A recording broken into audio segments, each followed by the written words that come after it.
அனைவருக்கும் வணக்கம். எல்லா டிவி சேனல்லையுமே நேற்று தேர்தலுக்கு பிந்தைய கருத்து கணிப்பு வந்திருந்தது. நம்ம எல்லாருமே பார்த்துருப்போம். எந்தெந்த கட்சி எந்தெந்த தொகுதியில் வந்தது அப்படிங்கிறதையும் நம்ம பார்த்துருக்கோம். ஆனால் குறிப்பாக ராமநாதபுரம் பாராளுமன்ற தொகுதியில் அந்த தேர்தல் கருத்து கணிப்பு என்ன சொல்லியிருக்காங்க அப்படின்னா, இழுபறியில் தான் இருக்குது, கடுமையான இழுபறியில் இருக்குது அப்படிங்கிறதையும் நான் சொல்லியிருக்காங்க. அதில் ஓபிஎஸ் அவர்கள் ஒரு 2% வாக்குகள் பின்தங்கி இருக்கிறதாகவும், நவாஸ் கனி 2% வாக்குகள் அதிகம் பெற்று முன்னணியில் இருக்கிறதாகவும், நவாஸ் கனிக்கு சாதகமாக இருக்கிறதா அந்த கருத்து கணிப்பை சொல்லியிருந்தாங்க. ராமநாதபுரம் பாராளுமன்ற தொகுதியை பொறுத்தளவில் அறந்தாங்கி, திருவாடனை, திருச்சுழி, ராமநாதபுரம், பரமக்குடி, முதுகுளத்தூர் இந்த 6 தொகுதிகள் இருக்கு. இந்த 6 தொகுதிகளில் எந்தெந்த கட்சிகளுக்கு எப்படியான வாக்குகள் விழுகும் அப்படிங்கிறத நம்ம ஏற்கனவே ஒரு வீடியோவில் நம்ம சொல்லியிருந்தோம். ஆனால் மீண்டும் இந்த முறை நான் உங்களுக்கு சொல்கிறேன். இந்த 6 தொகுதிகளுமே பார்த்தீங்கன்னா அதிமுக உடையாத காலத்தில் அதிமுகவுக்குன்னு அந்த இரட்டை இலை சின்னத்துக்குன்னு வாக்கு விழுந்தது. அதுக்கடுத்து பார்த்தீங்கன்னா திமுகவுக்கு அது போன வட்டமும் கூட்டணி கட்சியில் தான் இருந்தது. இந்த முறையும் அதே கூட்டணி கட்சியில் இந்திய முஸ்லீம் லீக்கு தான் கொடுத்துருக்காங்க. அதில் நவாஸ் கனி இருக்கார். 2019 நின்று வெற்றி பெற்ற நவாஸ் கனி இந்த முறையும் களத்தில் நிற்கிறதுனால அது எதிர்ப்பு வாக்குகள்னு கொஞ்சம் இருக்குது. அவர் மேலே நடந்த அந்த நடவடிக்கைகள்லாம் நம்ம பார்த்துருப்போம். திமுகவில் இருக்கக்கூடிய அந்த உள்கட்சி பூசலையும் நம்ம பார்த்துருப்போம். திமுகவில் மேக்சிமம் அவருக்கு நவாஸ் கனிக்கு வேலை செய்யலை அப்படிங்கிறது களத்தில் நிற்கும்போது நம்ம பார்க்க முடிஞ்சது. ராஜகண்ணப்பனுக்கும் நவாஸ் கனிக்குமான ஒரு சண்டை மிகப்பெரிய அளவில் பேசப்பட்டது ராமநாதபுரத்தில். அதனால அங்கே யாதவ பெருமக்கள் மேக்சிமம் நம்பி இருக்கிறது கண்ணப்பனை தான். கண்ணப்பன் சொன்னால் ஓட்டு போடுவாங்க, அந்த ஒரு சூழ்நிலையில் தான் இருந்தது. இந்த முறை அப்படி கிடையாது.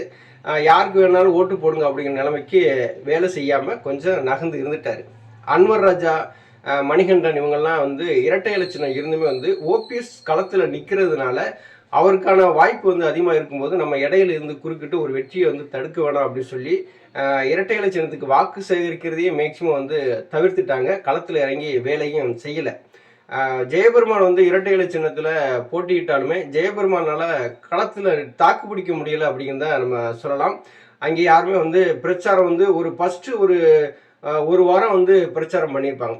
அந்த பிரச்சாரத்தில் மேக்சிமம் அங்கே எடுபடலை அவருடைய பிரச்சாரம். இரட்டை இலை சின்னத்துக்கு ஓட்டு போடுங்க அப்படிங்கும்போது இன்னைக்கு நடக்கிற அரசியல், அதிமுகவுடைய அரசியல் சூழலில் இரட்டை இலை சின்னக்கு இந்த முறை நாங்கள் ஓட்டு போட மாட்டோம் அப்படிங்கிற முடிவுக்கு மக்கள் வந்துட்டாங்க. அதிமுக காரங்களே வந்துட்டாங்க. எடப்பாடி பழனிசாமி அதிமுகவை கையில் எடுத்ததுலேருந்து இங்கே அதிமுக மிகப்பெரிய அளவில் பிளவு சந்திச்சிருக்கு. அதனுடைய இரட்டை இலை சின்னத்துக்கு மேலே யாருக்கு மேலேயே கோபம் கிடையாது. ஆனால் எடப்பாடி பழனிசாமி மேலே இருக்கிற கோபம் இரட்டை இலை சின்னத்தை டெபாசிட்டி இழக்கிற நிலைமைக்கு தான் இங்கே ராமநாதபுரம் பாராளுமன்ற தொகுதியில் இருக்குது. ஜெயபெருமானும் நின்று பார்த்தாரு. அவரால் களத்தில் தாக்கு பிடிக்க முடியல. கடைசி ஒரு வாரம் ஆள் இருக்காரா அப்படிங்கிறதே தெரியல. இரட்டை இலை சின்னம் அதுக்குன்னு விழுக வேண்டிய வாக்குகள் விழுகும். அதில் எந்த மாற்று கருத்தும் கிடையாது. ஏன்னா பாரம்பரியமாக நான் எம்ஜிஆருக்காகவும் ஜெயலலிதாக்காகவும் நான் ஓட்டு போட்டவேன் அப்படின்னு சொல்கிறவங்க இன்னும் இருக்கிறாங்க. நம்ம அந்த இடத்துல களத்தில் போய் அவங்கள்ட்ட கேட்கும்போது நான் இரட்டை இலை சின்னத்தை தாப்பா ஓட்டு போடுவேன் அப்படின்னு சொல்கிறாங்க. எதுக்காக நீங்கள் அப்படி ஓட்டு போட போகிறீங்க அப்படின்னு கேட்டால், அவர் எம்ஜிஆர் கொண்டு வந்தார், அம்மா அதை கட்டி காத்தாங்க, அதனால் அவங்க உயிரோடு இருக்கிறதா நினச்சி நாங்கள் அவங்களுக்கு ஓட்டு போட போகிறோம் அப்படின்னு சொன்னாங்க. அதையும் நம்ம கேட்டோம். ஐயா ஓபிஎஸ் அவர்கள் பலாப்பழ சின்னத்தில் சுயேட்சையாக ராமநாதபுரம் பாராளுமன்ற தொகுதியில் போட்டிட்டாங்க. போட்டியிட்ட நாள்லேருந்தே ஐயா ஓபிஎஸ் அவர்களுக்கான நெருக்கடிகள் நிறையா இருந்தது. அந்த நெருக்கடிகள் எப்படி வந்தது அப்படின்னா, ஓபிஎஸ்ங்கிற பேரில் ஒரு 4-5 பேரை கூப்பிட்டு அங்கே ராமநாதபுரம் அந்த வேட்பாளராக போட்டியிட வச்சாங்க. அவங்க எப்படின்னா அந்த நோட்டீஸ் அடித்து அந்த அந்த சின்னத்தை கொண்டு வெளியில் கொண்டு போய் சேர்க்க முடியாத அளவுக்கு வசதி வாய்ப்பற்ற ஒருத்தரை ஓபிஎஸ்ங்கிற பேர் அப்படிங்கிறது இருக்கிறதுனால, ஓ பன்னீர்செல்வங்கிற பேர் இருக்கிறதுனால கொண்டாந்து வேட்பாளராக நிப்பாட்டினாங்க. அதையும் யார் நிப்பாட்டினா அப்படின்னா திமுகவும் எடப்பாடி பழனிசாமி ஒன்று சேர்ந்து ஓபிஎஸ் வீழ்த்தணும் அப்படிங்கிறதுனால தான் அவங்கள கொண்டாந்து களத்தில் நிப்பாட்டுறாங்க. இப்போ அவங்க யாருன்னே தெரியல. 1 ஓட்டு 2 ஓட்டு அவங்க குடும்ப ஓட்டாத விழுகுமா அப்படின்னா அதுவுமே கிடையாது. குடும்ப ஓட்டு கூட பலாப்பழ சின்னத்துக்கு தான் விழுகும். அந்த மாதிரியான ஒரு சூழ்நிலை தான் இங்கே அமைஞ்சிருக்கு. ஓபிஎஸ் இழுபறி அப்படின்னு சொல்லி போடுறாங்க அப்படின்னா உண்மையிலேயே இழுபறி தான். அதை யாரும் மறுக்க முடியாது. சுயேட்சையாக பலாப்பழ சின்னம் செய்யுதுன்னா அது ரொம்ப கஷ்டம்தான். ஏன்னா இங்கே பாரம்பரியமாகவே உதயசூரியனுக்கும் இது இரட்டை இலை சின்னத்துக்குமே ஓட்டு போட்ட மக்கள் சுயேட்சையாக நின்று ஜெயிக்கிறது அப்படிங்கிறது மிகப்பெரிய சவாலான விஷயம்தான். அந்த சின்னம் பலாப்பழ சின்னம் ஈஸியாக ஜெயிக்க போகுது அப்படின்னு நமக்கு எப்படி அப்படி தோணுது அப்படின்னா, ஓபிஎஸ் அப்படிங்கிற ஒரு மனிதர் தான். ஓபிஎஸ் அப்படின்னாலே வந்து மக்களுக்கு அறிமுகமான ஒரு பாராளுமன்ற தொகுதியும் அது ராமநாதபுரத்தில் வந்து நிற்கும்போது பார்த்தீங்கன்னா முக்குளத்தோருடைய வாக்குகள் வந்து அதிகமாக இருக்குது. முக்குளத்தூர் வாக்கு அப்படின்னாலே கல்லர், மறவர், அகமுடையார் இவங்கெல்லாம் வாக்குகள் வந்து எப்படின்னா அதிமுகவில் முக்குளத்தூருக்கான ஒரு இடம் வந்து எடப்பாடி பழனிசாமி வந்த நாள்லேருந்து நமக்கு வந்து கிடைக்காம போயிருச்சு. ரொம்ப வந்து முக்குளத்தூர் வந்து புறக்கணிக்கப்படுறாங்க அப்படின்னு சொல்லி அவங்க எல்லாருமே வந்து இந்த முறை பலாப்பழ சின்னத்துக்கு வாக்களிச்சிருக்காங்க அப்படிங்கிறது நமக்கு தெரியுது. ஏன்னா ஒவ்வொரு இடங்கள்லையும் பிரச்சாரத்தில் போகும்போது மக்களோட நம்ம பேசும்போது அவங்க என்ன சொல்கிறாங்க அப்படின்னா, நான் பாரம்பரியமாக வந்து திமுகவுக்கு நான் ஓட்டு போட்டேன்ப்பா, என் பையன் வந்து கவுன்சிலராக இருக்காப்புல, சேர்மனாக இருக்கிறாப்புல, இப்படிலாம் இருக்கும்போது இப்போ என்னுடைய பேரங்களே வந்து எனக்கு வந்து பலாப்பழ சின்னத்துக்கு ஓட்டு போடுன்னு சொல்லிட்டு டெய்லி வந்து சொல்கிறாங்க அப்படிங்கிறாங்க. அப்போ ஏன்ப்பா வந்து பலாப்பழ சின்னத்துக்கு ஓட்டு போடணும், நம்ம பாரம்பரியமாக வந்து உதயசூரியனுக்கும் கூட்டணி கட்சிக்கு தானே ஓட்டு போட்டு பழக்கப்பட்டிருக்கோம் அப்படின்னு சொல்லி அந்த அம்மா வந்து கேட்டிருக்காங்க. அது சொல்கிறாங்க, இந்த வட்டம் ஒரு மான பிரச்சனையாக இருக்குது, நம்ம எல்லாரும் ஒன்று சேர்ந்து ஓட்டு போட்டே ஆகணும் அப்படிங்கிற ஒரு சூழல் வந்து அங்கே உருவாகிருக்கிறதுக்கு நம்ம கண்கூட பார்க்க முடியுது. இதில் நம்ம முக்கியமாக பார்க்க போகிறது என்ன அப்படின்னா, இஸ்லாமிய சமூகத்தினர், சிறுபான்மையினர், அதாவது முஸ்லீம், கிறிஸ்டின் இவங்களுடைய வாக்குகள் வந்து ஐயா ஓபிஎஸ் பக்கம் விழுகாதா அப்படின்னு சொல்லிட்டு எல்லா பேரும் கொஞ்சம் அச்சத்தில் தான் இருந்தாங்க. ஏன்னா அவர் வந்து பிஜேபியோட கூட்டணியோட நிற்கிறாரு, பிஜேபினாலே சிறுபான்மையினருக்கு வந்து ஆகாது, இந்த வாக்குகள்லாம் எப்படி நமக்கு வந்து விழுகும் அப்படின்னு சொல்லியும் ஒரு சிலர் வந்து யோசிச்சுட்டு இருந்தாங்க. ஆனால் இங்கே இஸ்லாமியர்களே என்ன பண்ணிட்டாங்க அப்படின்னு, அவங்க ஜமாத்து வந்து ஒன்று கூடி இவங்களுக்கு தான் ஓட்டு போடணும் அப்படின்னு சொல்லிவிட்டு யாருக்குமே வந்து எந்த முடிவுமே எடுக்கலை. இங்கே கிறிஸ்தவருமே வந்து அவங்க வந்து சபையில் வந்து இன்னாருக்கு தான் நீங்கள் ஓட்டு போடணும்னு சொல்லிட்டு எந்த முடிவும் எடுக்கலை. முடிவு எடுக்காததுக்கு மிக முக்கியமான காரணமாக இருக்கிறது ஐயா ஓபிஎஸ் அவர்கள் வந்து களத்தில் நின்றதுனால தான். அவருக்கான ஒரு மரியாதை வந்து இந்த வட்டம் கண்டிப்பாக கிடைக்கும் அப்படிங்கிறது வந்து நமக்கு தெரியுது. ஏர்வாடி, கீழக்கரை, ஒப்பிலான், அங்கிட்ட இதம்பாடல், சிக்கல், இங்கிட்ட தேரூர் வழி, முதுகுளத்தூர் இந்த ஏரியாக்களில் அந்த பிரச்சாரத்துக்கு போகும்போது அங்கே இஸ்லாமியர்கள் வந்து பெரும்பளவில் வந்து குழுமி இருந்தாங்க. ஐயா ஓபிஎஸ் அவர்களை பார்க்கறதுக்காகவும் அவர் என்ன பேசுகிறாங்க அப்படிங்கிறத கேட்கறதுக்காகவும். நாங்கள் அவங்கள்ட்ட போய் அவங்கள்ட்ட இஸ்லாமியராக இருக்காங்க, உங்களோட வாக்குகள் வந்து எப்படி விழுகும் சொல்லிட்டு அவங்கள்ட்ட கேட்கும்போது அவங்க சொன்னது அப்படின்னா, இந்த முறை வந்து அவங்கவுங்க விருப்பப்படி ஓட்டு போடுவோம்ப்பா, எங்களுக்கு வந்து ஓபிஎஸ் எங்களுக்கு பிடிக்கும், அதனால நாங்கள் அவருக்கு ஓட்டு போடுறோம், அவர் பிஜேபியோட கூட்டணியில் இருந்தாலும் அவருக்கான மரியாதையை நாங்கள் செலுத்துவோம் அப்படிங்கிறத அவங்க வந்து சொல்கிறாங்க. அதே மாதிரி தான் கிறிஸ்தவர்களும் சொல்கிறாங்க. பலாப்பழ சின்னத்துக்குன்னு வாக்கு வந்து எங்கேருந்து விழுகும் அப்படின்னு சொல்லி நம்ம பார்க்க போனோம்னா, கடலாடி, சாயல்வடி, முதுகுளத்தூர், கமுதி இந்த ஒன்றியங்கள் இருக்கிற அந்த முக்குளத்தூர் சமுதாய மக்களுடைய வாக்குகள் வந்து பெரும்பான்மை வந்து ஐயா ஓபிஎஸ் அவர்களுக்கு தான் விழுகுது. அங்கே இருக்கிறவங்க பேசக்கூடிய பேச்சுகள் வந்து எப்படின்னா, அதிமுகவில் மிகப்பெரிய ஆளுமையாக இருந்தவர் ஓபிஎஸ், ஒரு முக்குளத்தூருக்கு வந்து ஒரு அடையாளமாக இருந்தவர்.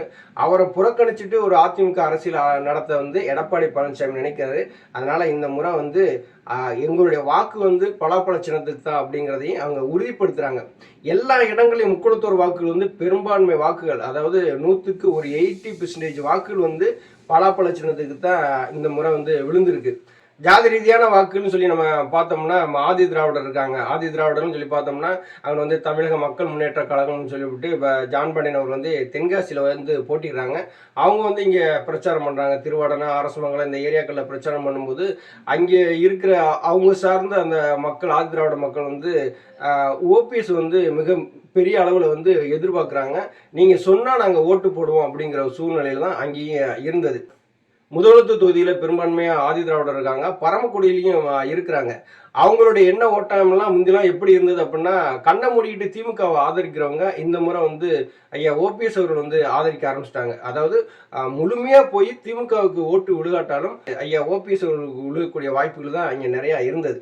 அதுக்கடுத்து யாதவர் பெருமக்கள் அதிகமாக வசிக்கக்கூடிய இடம்னு சொல்லி பார்த்தோம்னா முதுகுளத்தூர் ஏரியா தான். இந்த முதுகுளத்தூர் ஏரியா அப்படின்னு சொல்லினா கண்ணப்பனுடைய கட்டுப்பாட்டில் வந்து இருக்கக்கூடிய ஏரியா. எது கண்ணப்பன் என்ன செஞ்சாலுமே அதை வந்து ஆதரிக்கக்கூடிய ஆட்கள் தான் இங்கே நிறைய இருக்கிறாங்க. இப்போ அமைச்சர் கண்ணப்பனுடைய கட்டுப்பாட்டில் இருக்கக்கூடியது தான் யாதவ பெருமக்களுடைய வாக்கு. இப்போ கண்ணப்பனுக்கும் நவாஸ்கனிக்குமான பிரச்சனையில வந்து கண்ணப்பன் வந்து முழுமையாக வந்து நவாஸ்கனிக்கு வேலை செய்யலைங்கிறது நமக்கு நல்லா தெரியுது.